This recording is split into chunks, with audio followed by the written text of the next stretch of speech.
My name is Saiti Priya from 7th class. My name is Yashashwita from 9th class. My name is Lasya. I am studying in 6th class. My name is Balachandrika from 6th class. My name is Nandini. I am studying 7th class. My name is Bharat Kumar. I am studying 7th class. My name is Srividya. I am from 8th class. My name is Chaitanya. I am from 8th class. My name is Sai Charan from 8th class. అమ్మ నేను బజార్కి వెళ్తున్నా. Kilo చింతపండు, kilo చక్కెర.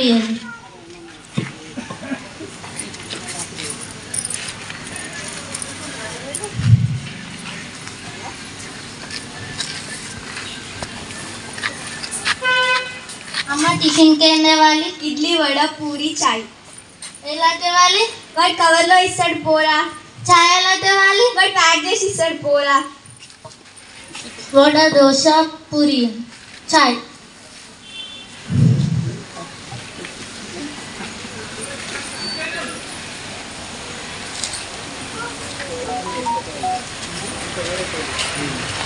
Chicken తేవాలా, చేప తేవాలా? నీకు chicken ఇష్టం, మీ అక్కకి చేపలు ఇష్టం, రెండు తేపోరా. సరే. అరే అలాగే ధనియాలు కూడా తీసుకొని రారా. వాటర్ ప్యాకెట్ కూడా తీసుకొని రారా. నన్ను విసిగినాకమ్మ ఒక్కసారి చెప్పు. చక్కెర పాలు తీసుకొని రా. చుట్టాలు వస్తున్నారు, స్వీట్ హాట్ కూడా తీసుకొని రా. స్వీట్, హాట్, చక్కెర.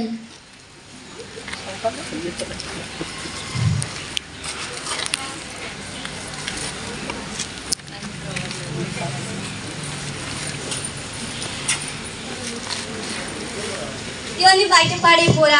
వామ్మో, ఒక్క రోజుకే ఇంత చెత్తనా? ఇలాగైతే ఒక ఊరు, ఒక మండలం, ఒక దేశం, జిల్లా, దేశం, ప్రపంచం మొత్తం కవర్లు. వామ్మో, ఇప్పుడు ఏం చేయాలి? ఇలా అవుతాయి. ఎవరు నువ్వు? నేను మీరు సృష్టించిన ప్లాస్టిక్ భూతాన్ని. నేను భూతాలను ఎన్నో చూసా. 2 నిమ్మకాయలు తిప్పి పడేస్తే అయిపోతా. అవి ఏం చేయవు కాబట్టి అవి దయ్యాలు. నేను మీరు సృష్టించిన ప్లాస్టిక్ భూతాన్ని. మేమెలా సృష్టించాము? మీరు తినే తిండి, ఇప్పుడు మీరు టిఫిన్లు ఎలా కవర్లో తెచ్చి తిన్నప్పుడు అందులో నేను లేనా? కొద్దిగాల వేడి చాయ్ తాగినప్పుడు అందులో నేను లేనా? మీరు తిన్న కవర్లన్నీ మూగ జంతువులు తిని వాటి కడుపులో నుండి మాంసం అవన్నీ మీరు తిన్నారు. దానివల్ల నేను మీ కడుపులోకి వచ్చాను. ఎన్నో జ్వరాలు మీకు వస్తాయి. అందుకనేమో అంత టేస్టీగా ఉన్నది. ఈ పిండాకుడు అవి తినడం వల్ల ఎన్నో జబ్బులు వస్తాయి. నీ వల్లనేనా ఇదంతా?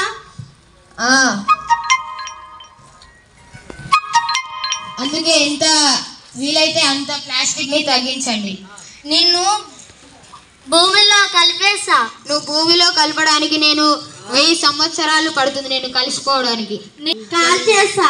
నేను కాలి పొగై గాలిలో మళ్ళీ మీ ఊపిరితిత్తులోకి వచ్చి క్యాన్సర్ ని తెప్పిస్తాను. నేను మా చాడ చెరువులో కలిపేసా. చాడ చెరువులో చేపలు నన్ను తిని మళ్ళీ మీ కడుపులోకే వస్తాను. ఇదంతా నీ వల్లనే కావు. ఏం చేయాలి ఇప్పుడు? దీన్ని తీసుకో. ఏంటిది ఇది? నారా సంచి. దీన్ని దుకాణాలకు వెళ్ళేటప్పుడు దీన్ని ఉపయోగించండి. అలాగే మీ బంధుమిత్రులకు స్నేహితులకు కూడా ఇవ్వండి. నాకు ప్లాస్టిక్ కవర్లు తగ్గించే తెలివినియండి. సుఖినో భవంతు. Happy earth day. ప్లాస్టిక్ ని నిషేధిద్దాం. Thank you.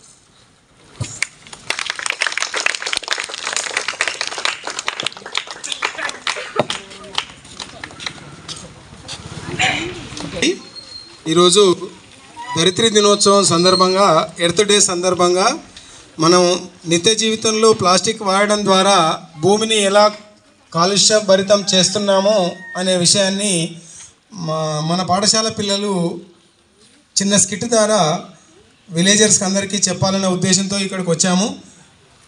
ప్రయత్నంలో పిల్లలు సక్సెస్ అయ్యారు అనుకుంటున్నాం. కాబట్టి మన ప్రయత్నంలో ఏంటంటే మన డైలీ లైఫ్లో మన అవసరాలు తీరే చూసుకుంటున్నాం, ఎట్లయితే ఈజీగా ఉందో చూసుకుంటున్నాం తప్పిస్తే ప్లాస్టిక్ను ఎలా వాడుతున్నాం, దాని పర్యవసానాలు ఎలా ఉంటాయి అనేది మర్చిపోతున్నాం మనం. కాబట్టి ఈ పిల్లలు చెప్పిన దాని ప్రకారం ప్లాస్టిక్ మనం వాడి పడేస్తే ప్లాస్టిక్ భూమి పైన ఒక సన్నని పొరలాగా ఏర్పడుతుంది. కొన్ని వందల సంవత్సరాల తర్వాత కూడా భూమిలో కలిసిపోయే అవకాశం ఉండదు. కాబట్టి మనం పంటలు పండే అవకాశం ఉండదు. కాబట్టి మనం ప్లాస్టిక్ ప్లేస్లో పేపర్ను కానివ్వండి, గన్నీ బ్యాగులను కానివ్వండి వాడాలని అవేర్నెస్ కల్పించే ప్రయత్నంలో పిల్లలు ఎండలోనైనా ఇంత దూరం వచ్చి చెప్పే ప్రయత్నం చేశారు. కాబట్టి ఇక్కడికి వచ్చి చూసిన వారందరికీ ప్రత్యేకమైన ధన్యవాదాలు తెలియజేస్తూ, ఇంకొకటి ఏంటంటే చిన్నది, నిన్న పిల్లలు అందరూ స్కూల్లో బ్యాగులు, పేపర్ బ్యాగులు తయారు చేయడం జరిగింది. ఈ పేపర్ బ్యాగులు గతంలో మనం అంతా షాపులలోకి వెళ్ళినప్పుడు ఈ ప్లాస్టిక్ కవర్లు కాకుండా ఈ పేపర్ షాప్లో వాళ్ళందరూ కూడా ఈ పేపర్ బ్యాగులలోనే మనకు సరుకులను ఇచ్చేవారు. ఒక చేయి సంచి కానివ్వండి, ఇలాంటి చేయి సంచి మనం తీసుకుపోయేది. ఈ షాప్లో వాళ్ళు షుగర్ తీసుకున్నా, టీ పొడి ఏది తీసుకున్నా ఇలాంటి పేపర్ బ్యాగులలో వేసి మనకి ఇచ్చేది. వాటిని మనం సంచిలో వేసుకొచ్చి ఇంటికి తీసుకొచ్చేది. దీనివల్ల ఈ పేపర్ కొన్ని రోజులలోనే భూమిలో కలిసిపోతుంది, ప్లాస్టిక్ లా కాకుండా. కాబట్టి ప్లాస్టిక్ను వాడకుండా అందరు పేపర్ను, గన్ని బ్యాగులు వాడాలని ఒక చిన్న ప్రయత్నం మన పాఠశాల పిల్లలు చేశారు. కాబట్టి వారందరికీ ప్రత్యేకమైన ధన్యవాదాలు తెలియజేస్తూ, ఇక్కడికి వచ్చిన గ్రామస్తులందరికీ, విన్న వాళ్ళందరికీ, చూసిన వాళ్ళందరికీ ప్రత్యేకమైన ధన్యవాదాలు తెలియజేస్తూ, కొందరైనా దీన్ని పాటించే ప్రయత్నం చేస్తే భూమిని కాపాడుకునే ప్రయత్నం చేస్తామని తెలియజేస్తూ ముగిస్తున్నాము. Thank you.